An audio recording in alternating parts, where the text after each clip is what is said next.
नारद मोह की कथा। शिव पुराण में नारद मोह की कथा का वर्णन है, जिसके अनुसार एक समय ब्रह्मा के पुत्र और परम ज्ञानी देव ऋषि नारद मोह के वशीभूत हो गए थे। एक बार नारद मुनि तपस्या करने हिमालय पहुंचे। वहां गंगा के तट पर एक अत्यंत सुंदर और रमणीक स्थान देखकर उसी स्थान पर समाधि में लीन हो गए। इंद्र द्वारा नारद मुनि की तपस्या में विघ्न का प्रयास। नारद मुनि के इस प्रकार तप करने की सूचना जब देवराज इंद्र को मिली तो वे सोचने लगे कि हो न हो नारद मुनि इंद्र पद लेने के उद्देश्य से ही इतनी कठिन तपस्या कर रहे हैं। ऐसा सोचकर उन्होंने नारद मुनि की तपस्या में विघ्न डालने के उद्देश्य से कामदेव को बुलाया और उनको आज्ञा दी कि किसी भी प्रकार नारद मुनि की तपस्या भंग करो। कामदेव तुरंत अपने सारे अस्त्र शस्त्रों के साथ उस स्थान पर पहुँचे जहाँ नारद मुनि समाधि में लीन थे और उन्होंने नारद मुनि की तपस्या भंग करने का सब प्रकार से यत्न किया, पर नारद मुनि पर उसका कोई प्रभाव नहीं पड़ा। अंत में निराश होकर कामदेव वापस लौट गए। सूत जी कहते हैं कि जो नारद मुनि पर कामदेव का कोई प्रभाव नहीं पड़ा, उसका कारण ये था कि उसी स्थान पर एक समय भगवान शिव ने तपस्या की थी और कामदेव को अपनी तीसरे नेत्र से भस्म कर दिया था। नारद मुनि के मन में काम विजय का अहंकार उपजना।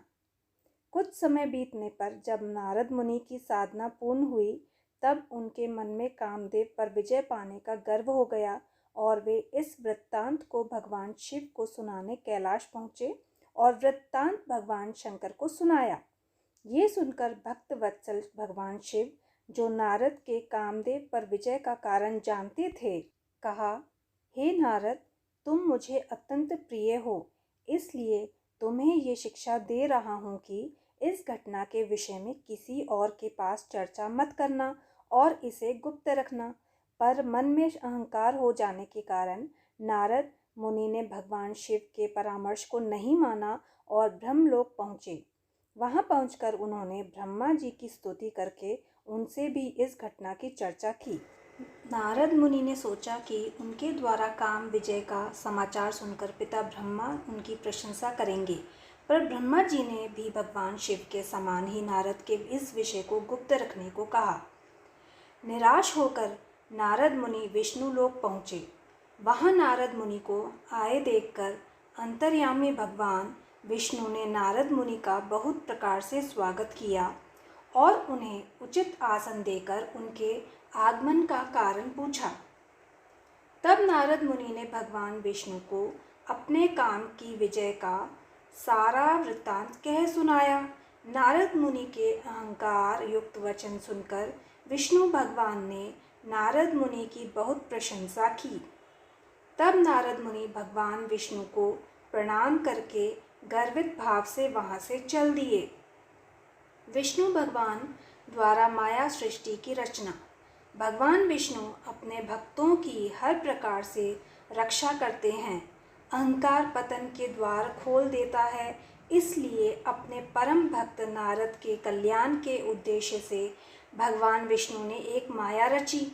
उन्होंने नारद मुनि के मार्ग में एक विशाल नगरी की रचना की, जो हर प्रकार से सुंदर, सुशोभित और रमणीक था। जब नारद मुनि वहां पहुंचे तो देखा कि वहां के राजा ने अपनी पुत्री के विवाह के लिए स्वयंवर का आयोजन किया है, जिसमें बहुत से राजा और राजकुमार पहुंचे हैं। तब नारद मुनि उस राजा के महल में पहुंचे। नारद मुनि को देखकर राजा ने उनको सिंहासन पर बिठाया और उनकी हर प्रकार से सेवा सत्कार की। इसके बाद राजा ने अपनी पुत्री को बुलाया और नारद मुनि से कहा कि हे मुनि विशारद, आप तो ज्योतिष के महाज्ञानी हैं। मैंने अपनी पुत्री के विवाह के लिए स्वयंवर का आयोजन किया है। कृपया इसका भाग्य बताइए, इसे कैसा वर मिलेगा आदि। जब नारद मुनि ने उस परम सुंदरी राजकुमारी का भाग्य देखा तो चकित हो गए। सब प्रकार के सुंदर लक्षणों से संपन्न उस राजकन्या को देखकर नारद मुनि ने कहा, हे राजन, आपकी कन्या समस्त शुभ लक्षणों से युक्त, परम सौभाग्यशालिनी और साक्षात लक्ष्मी के समान ही है। जो भी इस कन्या से विवाह करेगा वो चक्रवर्ती सम्राट बनेगा। देवता और असुर भी उसे पराजित नहीं कर पाएंगे। ऐसा कहकर नारद मुनि राजा से विदा लेकर वहाँ से चल दिए और मन ही मन उस कन्या से स्वयं विवाह करने की इच्छा करने लगे। इस प्रकार तत्वज्ञानी नारद मोह माया के चुंबकीय आकर्षण में फंस गए। भगवान विष्णु द्वारा नारद मुनि को वानर रूप देना। समस्त नारियों को सौंदर्य सर्वथा प्रिय होता है और इस संसार में भगवान विष्णु से सुंदर कौन है, ऐसा सोचकर नारद मुनि विष्णु लोक पहुँचे।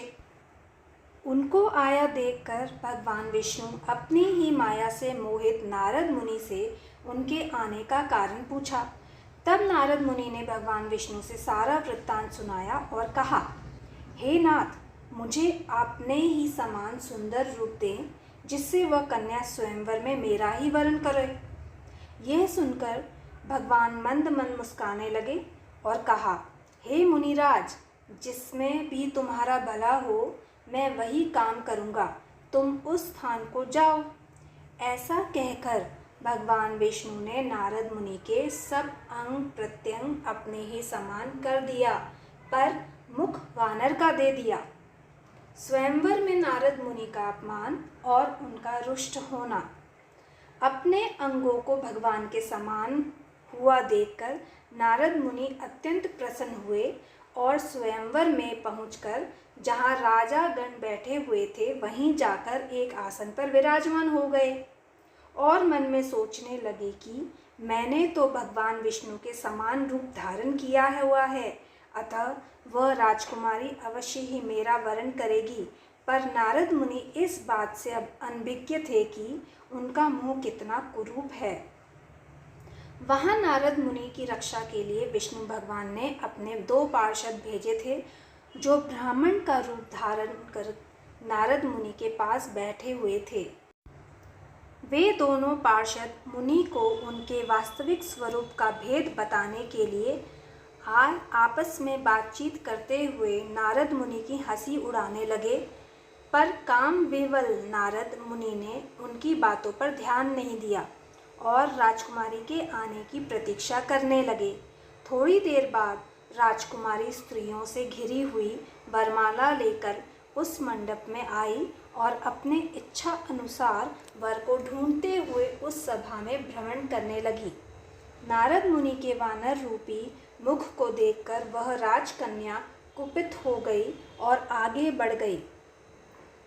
पूरे सभा में अपने मन के अनुसार वर को ना पाकर वह कन्या दुखी हो गई।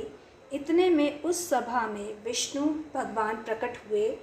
विष्णु भगवान को देखकर वह राजकन्या अत्यंत प्रसन्न हुई और वरमाला उनके गले में डाल दिया। विष्णु भगवान उस कन्या को साथ लेकर तुरंत वहाँ से अंतर्ध्यान हो गए और अपने लोक चले गए।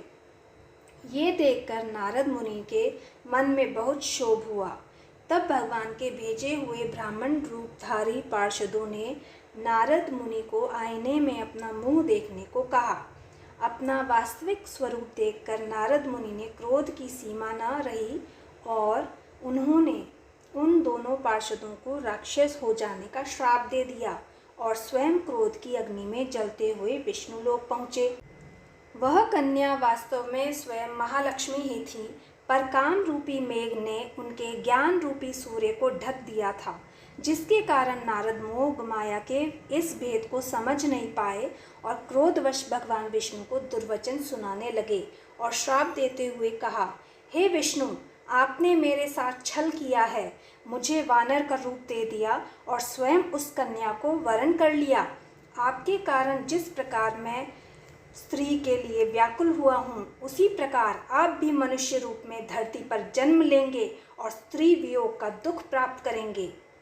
माया से विरत होने पर नारद मुनि का पश्चाताप, अज्ञान से मोहित हुए नारद मुनि ने जब भगवान विष्णु को श्राप दे दिया, तब मायापति ने नारद मुनि को शांत किया और अपनी माया को खींच लिया।